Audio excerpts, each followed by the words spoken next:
Welcome to Speak a Dogcast. My name is David Farb, Animal Behavior Specialist, and I'm broadcasting from WOUF Woof Studios in beautiful Palm City, Florida. Thank you so much for joining me here again today. If you haven't clicked subscribe or follow, do so right now. New episodes come out every Wednesday, and you're going to want to check them out. We also have our YouTube channel launching soon, so be sure you check back. You can also follow me on Instagram for all those updates at Speak a Dogcast. And of course, guys, if you love what you're hearing, do me a favor, scroll on down, give me that 5-star rating, leave me a great review. I'd love to hear what you guys are thinking of the show. Now, today on the podcast, we have Back to Basics, making a good dog. Right? Our Back to Basics segment, we go and we talk about the very basics. Look, all the greats always practice the basics. It's important that you guys do too. This segment is full of tons of info today. Very big segment on not only what makes a good dog, but we're going to talk about the how we get it there, putting it into play. Then comes talking dogs. Or are they?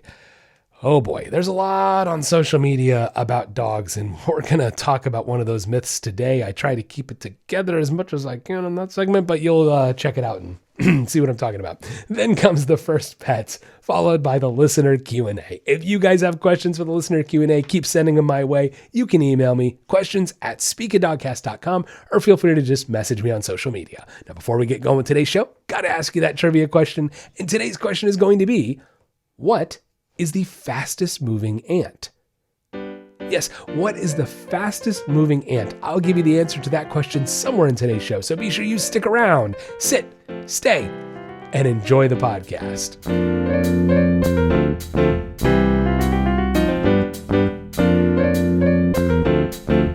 Next on Speak a Dogcast, Back to Basics, making a good dog. Now, we all want a good dog, right? Everybody wants to have a good dog. Not everybody wants to do what it takes to make a good dog. And so today I'm giving you a jam-packed segment. I'm giving you a ton of info today. We're going over a lot of stuff, not just the how, but the how, not just, what makes a good, rather, not just what, but how to. We're going to talk about what makes a good dog and then how to implement the things that I think make a good dog, okay? So this is a lot. We got a lot of info to cover here, and here we go. Look, first and foremost, you guys know it. I know you do. Most of you, maybe not all of you, maybe some new dog owners out there, all good. But it's consistency. It's consistency, routine, repetition, following through, for lack of a better way to say it. All these things that we're going to talk about today with lack of follow through, with lack of actually, doing them, this isn't going to work. It's that simple. Without following through, dog training doesn't work. I know that's like a crazy concept. No, it's not. Put in the time, put in the effort, and you get results, guys. Don't put in the time, don't put in the effort, you don't get results. All right? It's really that simplistic, okay? So we're going to talk about what it takes to make a good dog today and how to do it. First and foremost, focus, guys. Focus. That's what makes a good dog. Look, if I could really only give you 2 pieces of advice, as I love saying, if I could only give you 2 pieces of advice for training any animal on this planet, any species, anything, any animal on this planet, 2 things, if I could only say 2 things about it, it's going to be this. First thing is going to be own it. Have confidence is what I mean. What does own it mean? Own it means have confidence. Act sure of yourself. Be certain, because certainty is survival in the animal kingdom. And so you've got to be certain if you want to be heard. It's that simple, guys. Confidence, that's the first thing. Second thing, know where the animal's focus is and have the ability to guide and direct it. If you know where an animal's focus is and you have the ability to control it, guide and direct it, you can do anything with animals. You can train them, you can work with them in a cohesive way. You can do awesome stuff with animals, but only if you have their focus and have the ability to guide and direct it. Really important stuff right there. That's really, listen to that, right? So you have to have your dog's focus. You have to be able to control it. So in any moment, can you control your dog's focus? That's the question you have to ask yourself. No matter what's going on, can I control my dog's focus? Now look, guys, no one's going to get 100% on that test. Okay. Even some of the most well-trained police dogs, military dogs, no animal is 100% perfect. Okay, so I'm not, let's be a little realistic about it. I'm not saying, does your dog always listen to you? Can you always get their focus? Because that's unrealistic and ridiculous. It's just like children. Any parents out there, you know what I'm talking about. Your children are not going to be perfect. As a matter of fact, guys, let's talk about that for just a quick second. Quick note, screwing up, failing. That's how we learn. That's how dogs learn. That's how animals learn. We all learn through failure. Some of us learn better, faster than others in certain failures. Some of us never learn from our failures. Unfortunately, that's the truth, isn't it? So the difference is dogs do learn from their failures if you give them the right information, okay? So failures are inevitable. That's the point I'm trying to get at. Don't expect perfection out of your dog with focus or with anything because we're not going to get it 100% of the time. All right, so we have to have our dog's focus. Let's talk about how we get it. One of my most basic exercises that I talk about, guys, the kissy noise exercise. My favorite sound to make. Now, look, you can substitute different sounds for this. I know some people have asked me this before. Can I put a different noise? David, I can't do the kissy noise. I mean, some people say I can't do the kissy noise. And that's fine. Maybe you can't do that. Some people can't roll their tongue. There's all, right? Certain things. So that's fine. You can use their name. You can use even a snap noise. You can use a clap noise. You can pair any sound. All this is conditioning. So the whole concept is I want to condition a noise, a form of redirection, to redirect the dog's focus toward me and then reward them for it. So my exercise is going to be, we're going to have our treat pouch on. We're going to have our dog leashed up. Maybe ask him for a sit. We'll start very basic, very, very basic, where I'll just make the kissy noise, wave the treat in front of their face, bring the treat up to my chin after, showing them I have the food. That's the whole point. I want to wave it in front of his nose so they get the smell. They know, hey, here's the food. Bring the treat under my chin, hold it there, lock eye contact with the dog, say, good boy, good girl, and then feed them the reward. And so what we're doing is we're creating focus. I'm teaching that dog when I redirect your focus, when I create some form of redirection, kissing noise, calling your name, you can also kissy noise and call the name, clap and call the name, snap and call the name. Nothing wrong with pairing the name with it too, because a name, calling their name, is a form of redirection, pretty much the same as kissy noise, snapping, okay? So feel free to put the name with it. Kissy noise, fluffy, treat under the chin, eye contact, lock it, good boy, and then feed them. Now, sometimes I'm going to hold that focus for a second. Sometimes it's going to be 10 seconds, 30 seconds. Sometimes it's a minute holding that focus. So it shows them, doesn't matter what's going on, you always need to be paying attention. Sometimes I'll hold your focus for 5 seconds. Sometimes, okay? So that way they can adapt and learn. It doesn't matter what's going on. I redirect to mom or dad. Boom, no problem. Food, cool, awesome. I get good stuff when I redirect to mom and dad. That's the most basic way. Now, we build off of that over time. But what's today? Today's back to basics, okay? So let's not get too deep into that. But that's how the kissy noise starts. Now, from there, guys, we go to leash work. We go to walks, right? Now, I don't want you to just go outside and start walking your dog if you never have. If you have a brand new puppy, it starts inside, okay? First, it starts with that kissy noise. Next, we're going to up it by starting to actually just walk around the house with our dog, getting them to focus on us. Now, if we've already done the kissy noise, we start walking, kissy noise as we're walking, and before you know it, the dog's looking up at you and like, yeah, this is great. I'm going to follow you. I know what that kissy noise means. Boom, you're going to feed them as you're walking. Okay, so we're starting to create a small exercise just inside the home of focus, follow me on leash, and creating some leash work. Now, once we start doing the kissy noise as we're walking, then I'm going to turn and walk the other direction. And all of a sudden, your puppy's probably going to keep going the way you were going. What are you going to do? Kissy noise. Redirect. The dog starts to follow you. Okay, so you see what we're doing is we're killing a couple birds with one stone here. I know, animal podcast, bad pun, or whatever. But you get what I'm saying here. The whole concept is we're creating focus. We're teaching them to follow us. We're teaching them to walk on a leash. Very basic, but that's where it starts. Look, you got to walk before you run, guys. You got to crawl before you walk. So you have to start with basic focus. Focus on leash, rewarding leash, following, creating, keeping that focus. That's where it starts to get on a walk. Then once I feel like I'm walking around the house, turning, kids, I can redirect. They're following me. They're paying attention, all is well. Maybe then we'll start to walk outside. But we're going to take our time and we're going to take baby steps. If I walk out the door and all of a sudden the dog bolts on me, they're trying to get 6 feet out in front of me on leash, we're going to turn right back around, go inside, and try it again. Slow things down. Okay? Look, I see that a lot where they're like, well, they just want to go. They just want to go. I just want to. So they just want to, don't let them.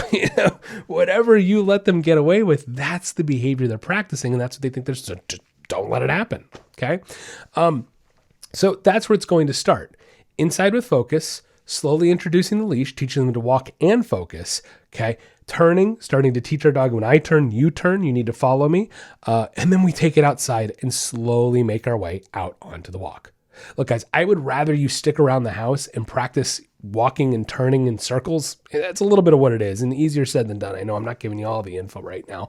Back to basics, okay? But I'd rather you spend some time close to home and really nailing down that focus with your dog and teaching them to stay with you on the walk before you get far away from the house and find distractions and, all kinds of stuff. It's better to cement it close by, take baby steps, and work your way up to it. Like I said, guys, gotta walk before you run, okay? You've got to create focus with your dog on a leash before you can expect them to walk next to you on a nice loose leash, right? Practice the basics. The good ones always do, don't they? All right. So then, like I said, you get to the longer walks. We're not going to get too in depth because once again, basics. Okay. Next, how do we make a good dog? All right. We've got the focus. We've got the walks. We got to have good leash work. Next comes commands. Now I've talked about commands and that the fact that I don't like to rely on commands. I may not even always use commands. I do use them quite a bit. Absolutely. There's nothing wrong with using commands, a sit, a stay, a lie down, a leave it, a drop it, normal commands that we think of. Nothing wrong with using commands. You should have them in your back pocket. But like I said, I don't want you to rely on them. What do I mean by that? I mean that just because a dog knows how to sit doesn't mean they know how to listen. Think about that. When we teach a dog to sit, we're actually teaching a conditioned response. Sit, here's a hand signal, a vocal cue, and then you get food. So we're just conditioning this response. So if I condition it so autopilot that this dog hears sit and goes down immediately, sit and goes down immediately, sit and goes down immediately, they're going, well, David, he's listening. Is he? Or is the conditioned response just so hard that it hears sit and it goes into autopilot? See, so my point is, and I know there's like a little bit of a fine line here, but just because a dog knows how to sit does not mean they know how to listen. So I want to make that little differentiation that commands are good, but I don't want to rely on them too much because I need more than that. Okay. Again, basics won't go dive too deep. All right. So commands. What are my commands? My basic, look, we can go all day. There's lots of different commands we can do, but I think there's some good basic ones to start with. Obviously the sit. Everybody knows a sit command. Most people know how to train a sit. It's pretty straightforward. It's pretty easy. It is, but maybe you've never trained a dog before. Maybe you just don't know. Maybe your dog already came to you with a sit and you didn't train the sit. There's all kinds of reasons you may not know how to do it. So all good. What we'll do is anytime we're working with our dog and we're training them something new, we want to make sure that they're leashed up. Okay. Now, I hadn't talked about tools yet, which we'll get to. You know what? Let's just do it right now. Well, why not? We'll squeeze it in right now.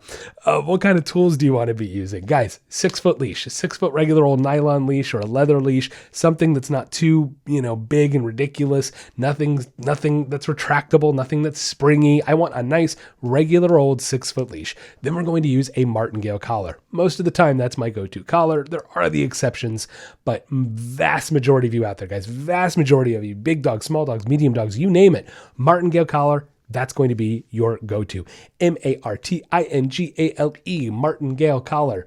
Maybe someday we'll be getting a store up and going and I will be selling these collars. There's ideas happening. Maybe they're already in the works. We'll see. All kinds of good stuff coming this year, guys. I told you, it's going to be fantastic. So, but again, martingale collar, leash. And when we're working with our dogs, teaching them something new, it's important that you leash your dog up with these proper tools.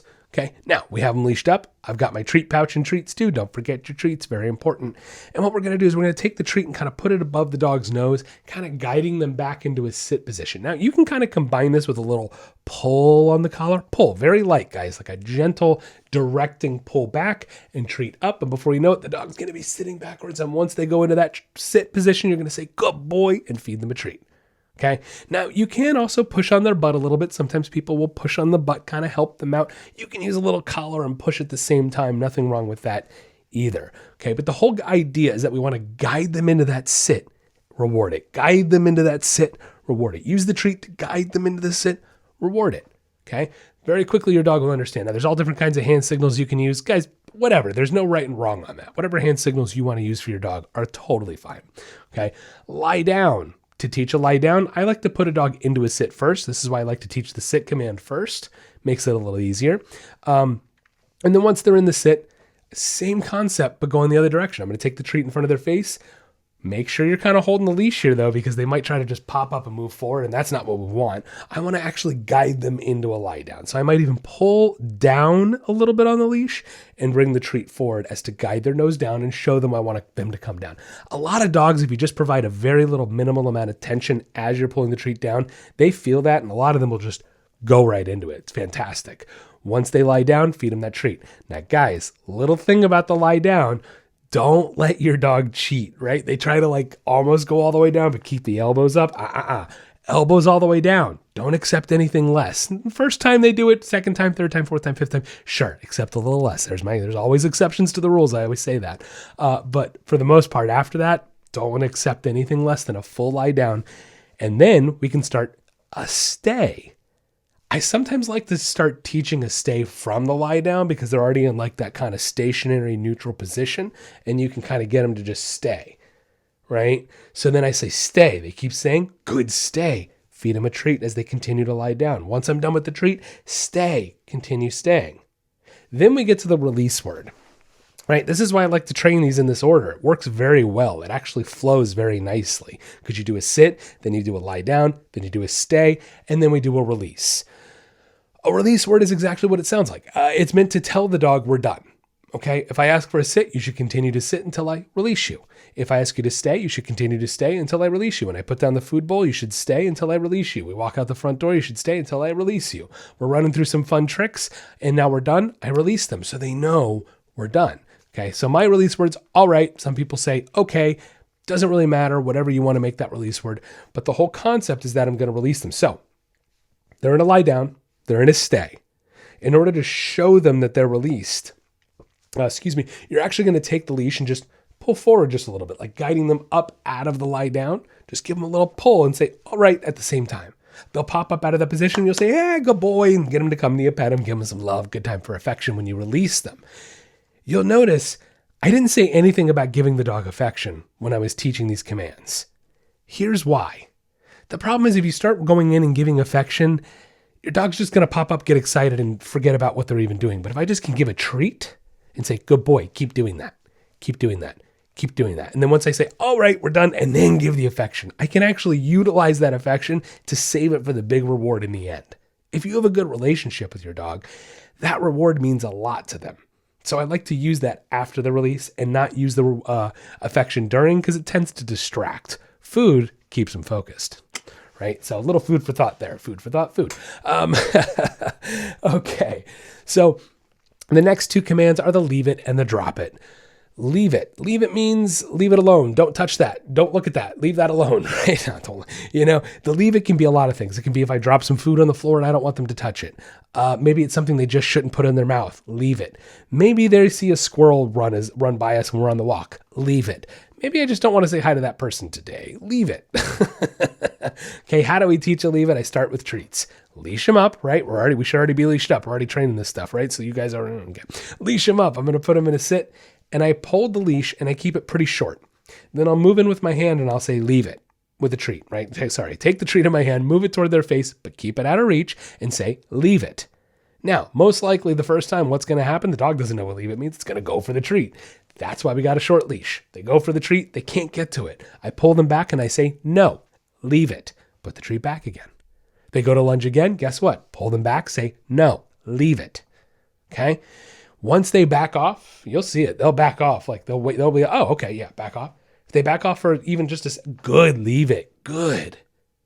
Right. Then I wait another 2 or 3 seconds and then, all right, release them. Let them have the food. Put the food in their mouth. Give it to them, show them you leave it and stay and wait. I release you, you get the treat. Very black and white. I put it in your face, okay? The leave it's very easy. People make it more complicated than it needs to be. Just don't let them have the treat. It's that simple. They need to be leashed up and don't let them have it when you tell them leave it. Once they start to get the leave it with you holding the treat in your hand, then I take it up a notch. I'll say leave it and then place the treat on the floor and say leave it again. Take my hand away. Again, they might try to go for it. I got the leash short. They're not getting it. That's simple, guys. That's simple. Okay. Then I'll take it up a notch from there. Instead of just placing it on the floor, I might drop it on the floor, throw it on the floor as if food were falling on the ground. Leave it. right? Okay, then I take it up a notch. We walk out the front door, they see a lizard run by. Sorry, people that aren't in Florida, you don't have lizards. Maybe you have a chipmunk, I don't know. It runs by, I say, leave it. They leave it, I got my treat pouch, boom, I'm rewarding the behavior. Okay, this is how we shape behaviors. This is how we evolve behaviors, and we can actually grow them. And that's the idea. Is you want to grow this behavior to be strengthened. So leave it can mean leave anything alone. Pretty simple, right? Drop it. The drop it command. Oh my goodness, the dreaded drop it. You puppy owners out there are like, oh, David, tell me how to do this. My dog is grabbing things they shouldn't. Look, first of all, dogs grabbing things they shouldn't, don't make it a game, right? That's the first thing. Don't chase your dog around. I know it's tough. And look, if they have something dangerous, that's a little harder. Okay, you still want to try to not make it a game because they're going to try to play keep away. All right, but this is why we want to set our dogs up for success. I want to teach them a drop it command as early on as I can, right? As early on as I can so we don't have a situation where they have something dangerous and they don't know what to do. They don't know the drop it. Now, look, I'm going to say this about the drop it. A lot of people like to trade their dog for something. I'm not really a believer of this. I don't get on board with this trading for something. Can you redirect it? Sure. But I'm not going to look at the dog and go, oh, they have something in their mouth. Do you want this instead? And then they give it to me and then I reinforce it. Because what's going to end up happening, guys, is they're going to go start grabbing crap they shouldn't, bring it to you to get the reward. That's what you'll end up conditioning. Not always. Depends on the dog, depends on how it's done, depends on the timing of it, all that kind of stuff. But yeah, inadvertently, I've seen it happen time and time again where people actually condition the dog to bring them crap just so the dog can get the reward. Not a good plan because it's going to bring you something it shouldn't one day and it's going to be a problem. Okay. So what I prefer to do is I like to start with a toy, something they're allowed to have. That's fun. That's not a problem if they have it. I start with a toy that they like and I get them to grab the toy. Okay. Now again, remember we're training a new behavior. So what do we have? A leash and collar on. Okay. We're going to leash them up. I'm going to give them their favorite toy. And then when I'm ready for them to drop it, I'm going to just grab the toy and I'm going to stiffen up, right? We've been playing. I'm kind of pulling back and forth. We're playing tug of war. And when I'm ready for them to drop it, I'm going to stiffen up and say, drop it. Now, if you have a yellow lab, if you have a retriever, I can guarantee you the next thing they're going to do is keep playing tug of war with you. You still have to just stay stiff, wait a few more seconds, say, drop it. Now, the idea is ideally, I want the dog to just realize this isn't as fun as it was a second ago because he's not tugging back. I'm just going to let go of it. Once they let go of it, good boy, take the toy away. Good boy, good drop it and give them a reward. Give them a treat. Then you can give the toy back. All right, aha, release word. There it is again because I told them to drop the toy. They need to know to leave it alone until I release them and tell them it's okay again. Or it's not okay. Maybe I don't release them. That's the power of having that release word in your arsenal, guys. I'm telling you. Okay. All right. So if the dog doesn't relinquish it though, let's say we get that. Because ideally I just want to capture them dropping stuff and say, good, drop it. Guys, for that matter, when you're around the house and your dog's playing with a toy and all of a sudden they just drop the toy randomly, say, good, drop it. You'd be shocked. Your dog will pick up on that stuff if you're consistent enough and you do it enough. You don't even have to be in the middle of a training session. Take advantage of those moments to capture behaviors that present themselves to you. Okay. If it's something desired and something you want, tell them you love it and reinforce it. Right. Okay. So the other thing is, again, if the dog doesn't relinquish the toy, well, then I can take the collar and just pull it a little tight and hold. One of my few exceptions for pulling a tight collar. Now, again, I'm not pulling so hard. I'm pulling just little tight. So it's just kind of a little uncomfortable, a little bit of tension. And I'll just pull and just hold and wait. Hold the toy in one hand, hold the leash in the other, drop it. We'll wait. And I'm going to wait the dog out. And I promise you at some point they're going to go, this stinks. Forget it. That. Drop the toy. Done. Good. Drop it. Good boy. Give him a treat. Okay. The dog's going to start to understand, oh my gosh, I give stuff up and this actually works pretty well for me. Again, if we train this early on and we don't let it become a game, it never becomes a problem. It's very important to teach your dog the drop it command from an early age. If you don't have a mouthy dog, if you don't have a dog that chews toys very much, that bites anything, that picks things up they shouldn't, maybe you don't even need a drop it command. Like, don't get me wrong. I've actually met dogs where it's quite frankly just not even necessary. However, majority of dogs, like 98% of you're going to need that drop it command. Trust me on that. All right. So again, just to reiterate, we have a sit, we have a stay, we have a lie down, a leave it, a drop it, and that release command all right or okay, whatever you want to make it. Okay. It's important to have these things, guys. It's important. This is what creates a well-rounded dog. You'll notice it's not one thing. You'll notice it's not one thing that creates not love. It's not affection that makes a good dog. That's a part of it. It's what makes a good dog. But I don't have to tell you guys to do that, because if you got a dog, I'm pretty sure you're going to be giving it affection. I mean, I love my guys, right? Like, I give my dogs affection all the time in the right context, in the right setting. Okay. So what about allowable behaviors, right? Like generalized behaviors. What's allowed in a dog? Are dogs ever allowed to act crazy? I get that one, right? Are dogs ever allowed, David, you seem so strict. You're such an authoritarian. No, I'm not. Go look at my Instagram, guys. You'll see the dogs pouncing around and having a good time. I want dogs to be dogs, but what most people don't understand about dogs is dogs are actually wired in a hierarchy. Dogs are meant to have structure, rules, boundaries, discipline in their lives, whether it be playtime or not.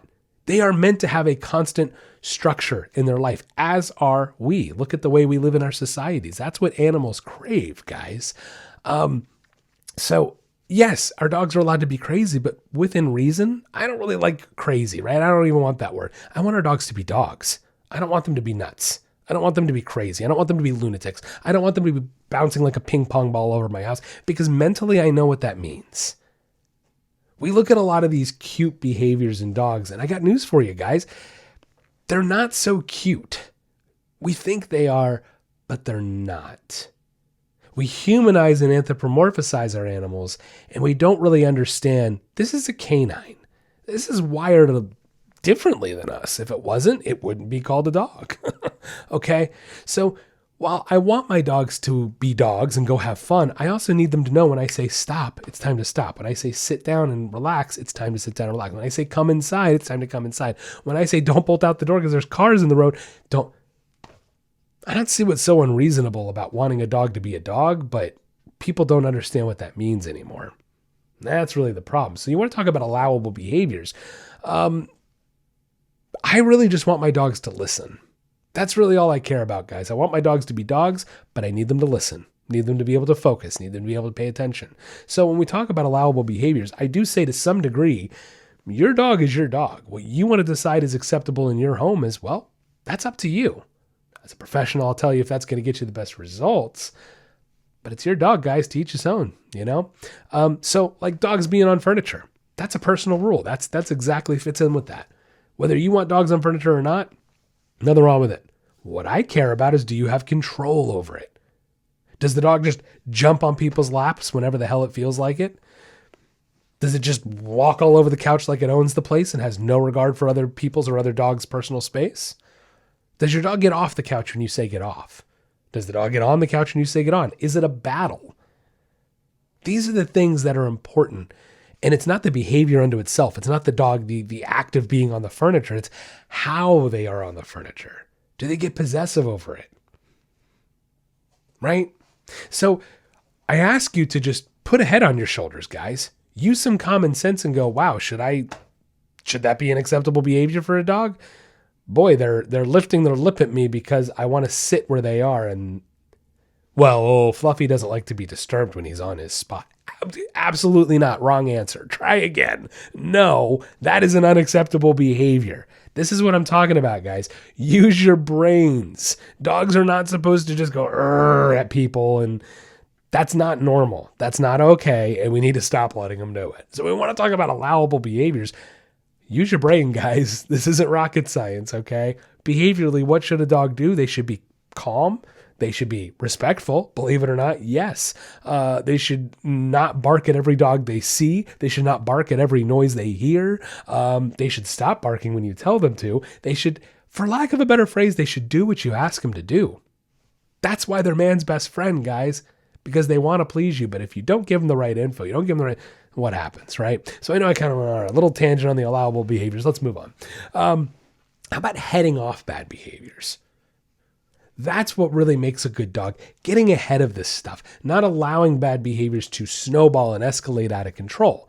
Guys, you want to know the best way to curb bad behaviors in your dog? Hadn't even really talked about it ad nauseum yet in this. We glanced over it. I didn't really beat it into you yet. Walks. I was just talking to somebody today about this. I did I actually did kind of an experiment where I didn't walk my dogs for a week or two. I know, David. Totally night and day difference, guys. My dogs were amazing. We still did like doggy day camp and stuff, and they're awesome dogs, and they're well behaved and they're well rounded, but we didn't walk them, and they were miserable. They were antsy. They were frustrated because they weren't getting that basic instinctual need. Now, I knew what the result would be, I'll be honest, but it was an experiment. It was an experiment. Can we truly see a difference in our dogs with or without a proper walk? And the answer is overwhelmingly, yes, you can. You want to head off bad behaviors, properly exercise your dog. And the best way to do that is to start with a proper walk. Now, proper socialization is another big part of it, guys.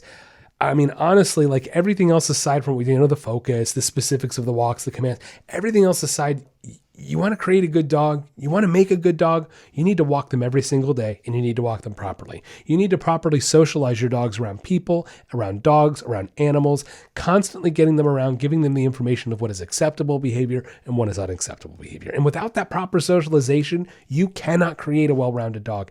It's that simple. Okay. So exercise as well. It's more than just the walk. Playtime. Playtime is a healthy way to give our dogs that physical supplement, that physical exercise they need.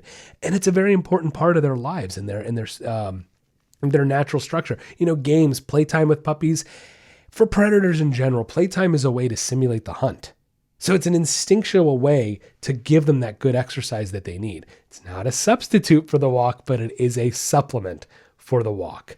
Another way to create a good dog, guys, is be involved. Be involved with your dog's life. Don't just go to the dog park and zone out into your phone. Be actively involved in your dog's life, telling them what you like, reinforcing constantly behaviors you like, and redirecting and punishing things you don't like. You have to be active in your dog's life to create a good dog. Right. The other thing is communicate with them. That's the part of the involvement. You have to be able to communicate with your dogs and telling them what you like and what you don't. And the only way to communicate with them properly is to understand the basics that go into the science. Reinforcement, punishment. How many segments on this podcast? Go check them out, guys. All kinds of great info. Because without understanding what a treat is, what a leash is, what corrections are, what reinforcement is, what punishment is, without that knowledge, how do you know what you're doing? Ask yourself that question, guys. Do you really know what you're doing? Do you know what a treat is? It's so important. So you want to create a well-rounded dog? Make sure you're making yourself knowledgeable too. Once again, guys, let's just go over it. We got to create and start with focus. Those focuses lead us to the walks and leash work. Once we get some good walks and leash work, then we get the proper walk going, proper exercise. Always going to help. Start slow, work up to the big walk.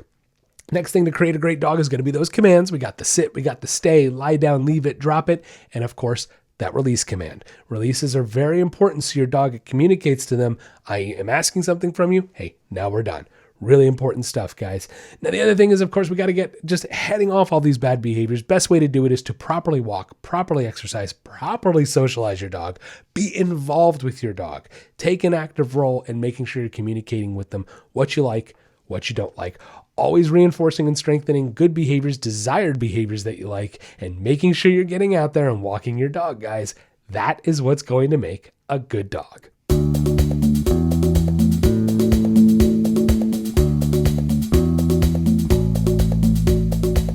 Are you tired of your dog barking all the time? Or maybe you want them to stop jumping on people when they come over?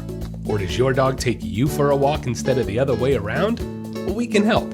At the Nature of Training and Speak a Dogcast, we are committed to improving the relationships and lives people have with their pets. No matter what behavioral issue you are experiencing, from an unruly puppy to more severe issues, we can help.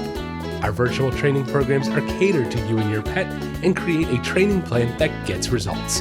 For more information, you can check out our website at www.thenatureoftraining.com or find us on Facebook or Instagram at Speak a Dogcast. With the ability to connect, teach, and train with pet owners around the world, together we can make a better home for our furry friends. The Nature of Training and Speak a Dogcast, helping you achieve success with your pet.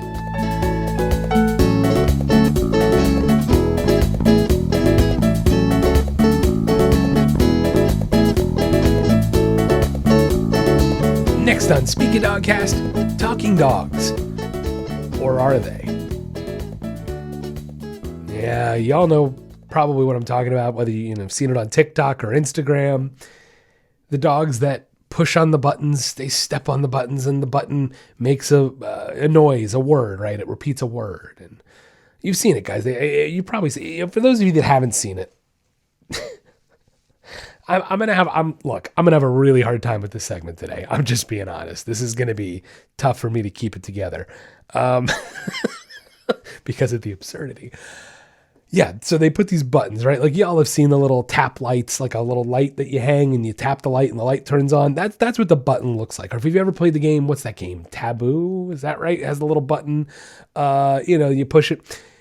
That's what these are. They're little buttons. But the thing is, they're not a light. It's not taboo. You push the button and it says a word, right? Like yes, or thank you, or please, or help, or treat. And what people are doing is they're teaching the dogs to step on these buttons, to push them. And then they're saying that the dogs are speaking English to them.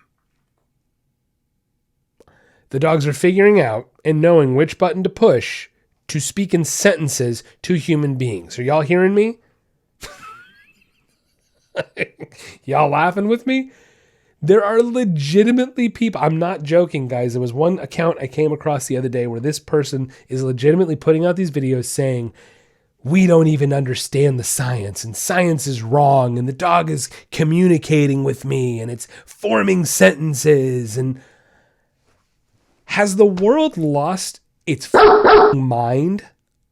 I am sorry. I don't even think I've dropped one of those on my show before, but has the world lost its mind? I can't even say this any other way. I don't think I can't curse to convey the amount of absurdity that this is. Guys, come on. Think about this with me. Like think about this. A dog, a canine, a domesticated wolf is communicating with people in English. Wow. You'd think this would be bigger news. You know why it's not? Because they're not, guys. Because they're dogs. Let's talk about greater apes for a second. We talk about greater apes. Let's talk about higher intellect animals in general, right? Like a dolphin or an elephant. Or greater apes are the best example, right? Because they're so close to us, aren't they? They're one chromosome off. They're so close to being human, but they're not, are they? Because if they were human, they wouldn't be greater apes. Crazy thought, right? So if we remember years and years ago, there was a gorilla named Coco that was taught sign language and was taught to communicate. Now, don't get me wrong, guys. This is a greater ape. This is we're talking night and day, worlds difference in evolutionary processing capabilities in the brain between a dog, a canine, and a gorilla. Okay, we're not even in the same universe of existence as far as processing capabilities. And this gorilla learned hundreds of signs, right, and could communicate her emotions to some degree, right, to some degree, at least that we could interpret it as. Aha. Okay, so we did experiments to understand that this gorilla was trying to communicate. There's ways to figure that out. However, a dog is not capable of that, guys, because look, if we really want to get deep into it, when you're teaching a gorilla sign language, what you're really doing is you're conditioning a sign, a stimulus. You're conditioning a stimulus with, like, let's say, it's like teaching a little baby. I mean, it's kind of similar. You take a banana and you hold the banana and you show the sign for banana. Point at banana. And, apes can understand pointing and things like that. Banana. And and then enough conditioning and repetition and they go, oh, banana. And that's when they start to do the sign. So in reality, the only reason the ape is communicating, the only reason, and people don't like to hear this, is because they are being conditioned to. Is that to say they don't have emotions? Absolutely not. Is that to say that their emotions are not truly in depth? Absolutely. I'm not saying that. They have incredibly deep emotions, but for us to be arrogant enough to go, that ape is learning to communicate, we taught them to. They're learning because we paired stimulus and taught them how to associate a sign with an object, a sign with an emotion. That ape couldn't do that on their own before, could they? Because if they did, we wouldn't have had to teach them that. Okay, so stick with me here. Let's go to the dog side. Now again, dog, very different creature, no self-awareness. We've done self-awareness tests where we get different results with a greater ape than we do with the dog. And these people are trying to tell the world that their dog is communicating with them in English. They've taught their dog to speak in English and communicate their emotions. Oh, give me a break, guys. Give me a freaking break. Have we lost our minds? Have we lost all sensibility of reality? Have we lost all sensibility of science? Have we lost reason? Have we lost logic? Where has it all gone? Guys, a dog is not speaking English to you. Get over it. They're not. It's not happening. It's not going to happen tomorrow. I'm sorry to burst your bubble, but they're just not going to do it. You know why? Because they're dogs. If they could communicate with us like us, they'd be humans and they wouldn't be dogs anymore. There, I said, okay. Whew. All right. Okay, guys. So what actually is happening is look, how many of you out there have taught a dog to give a paw? Anybody taught their dog to give a paw or to wave or maybe to hit a paddle, to hit a target? Anybody out there done that? Because if you have, you're doing exactly what the people are doing that are teaching their dogs to talk. All they're doing is teaching their dog to push a button. That's it. And I can hear it. Well, David, my dog learns the treat button. He knows to push the button that says treat and he gets a treat. Let me ask you something. Is that treat button in the exact same place every single time? And when that dog hits the treat button, you give him a treat? Gee, I wonder why he goes to that specific place and hits that button. I'm sure it's because it's saying the word treat, not because you've conditioned him to go to that spot, push that spot, and he gets a reward. Anybody? Okay.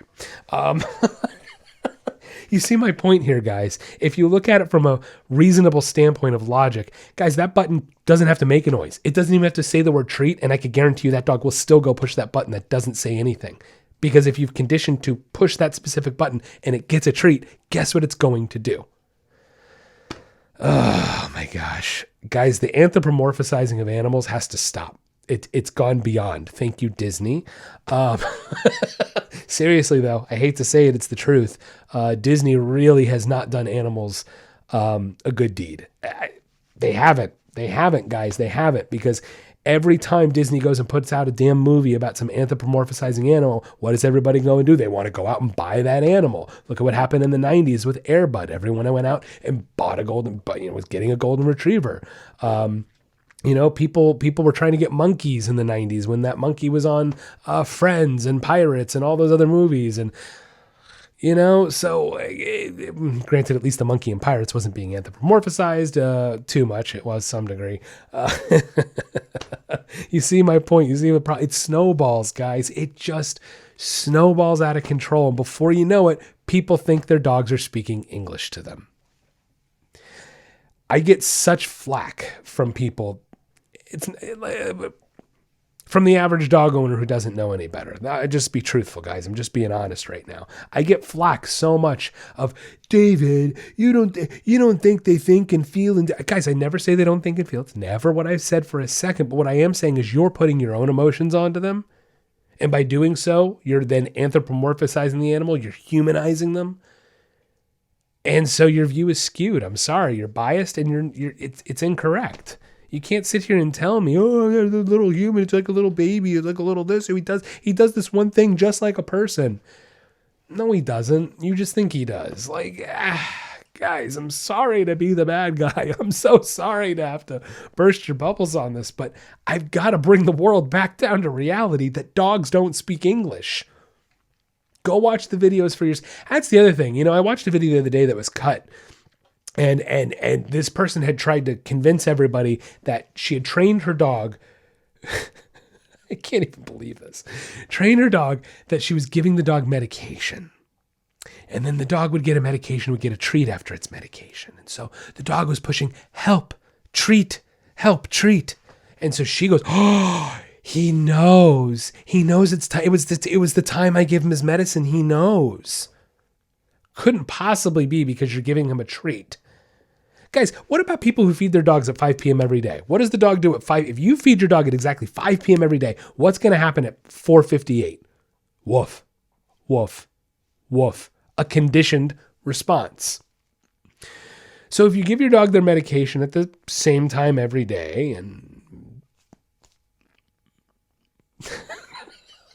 I'm sorry I'm being such a smart aleck here, but Guys, it's out of control. It's out of control, this stuff. It's unbelievable. Look, my dogs get you might have seen on my Instagram, I did a fun little video of everybody having their cheese. I give a little bit of cheese. One of my dogs gets uphill. She gets some medicine. And so everybody gets a little piece of cheese every day. Guys, I'm human. Some days I feed them. I walk away. I'm doing 5 things. I forget to give them their cheese. They're still sitting by the feeding area looking at me like, hey, dude, you forgot the cheese. Okay. Of course they are. It's a conditioned response day after day after day. It is right after their meal, cheese, right after their meal, cheese. And it's like a little piece of cheese. We're not talking something crazy here. I'm not like feeding them a block of cheese each, right? But that's the thing. It's a conditioned response.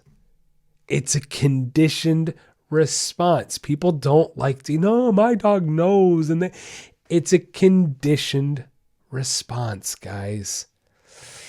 I know. I'm not saying dogs don't have emotions. That's not at all what I'm saying. But to sit here and leap from animals have emotions, therefore they can learn English. Huh? How did we get there? Like, how in the world did we? I don't know. Well, I do know.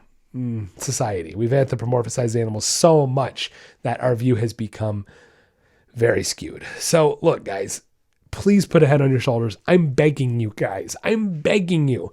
Don't think dogs can speak English because they can't. They just can't. And that's okay because you know what, guys? I love dogs. Do you know why I love dogs? Because they're not people. That's why I love dogs. I don't know about you guys. I love dogs because they're dogs. So I want them to be dogs, act like dogs, and not act or be like people because I prefer a dog over people any day. I think most of you feel the same way. So remember, guys, you want your dog to be awesome. Stop treating them like people. Stop thinking they can speak English and treat them like what they are because dogs are awesome.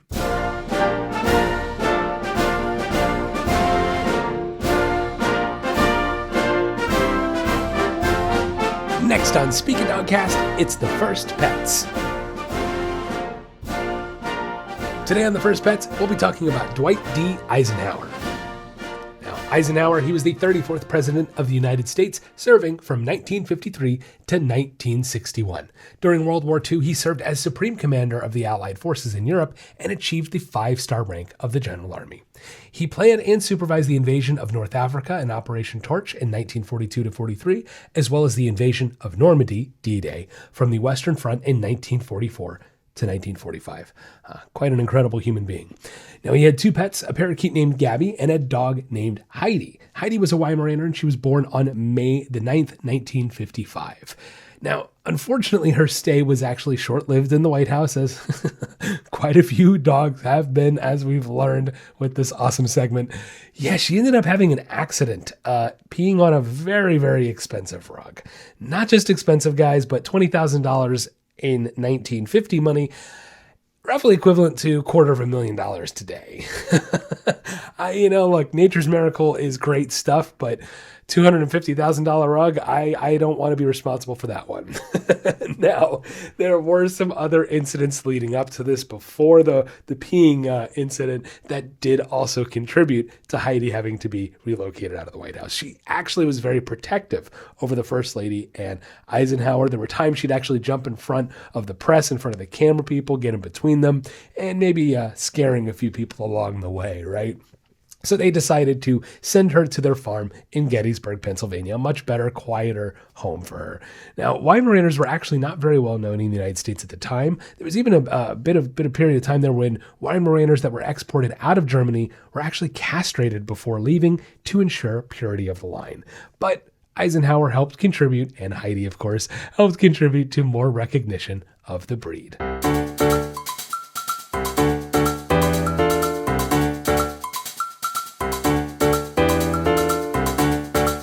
Next on Speaking Dogcast, it's the listener Q&A.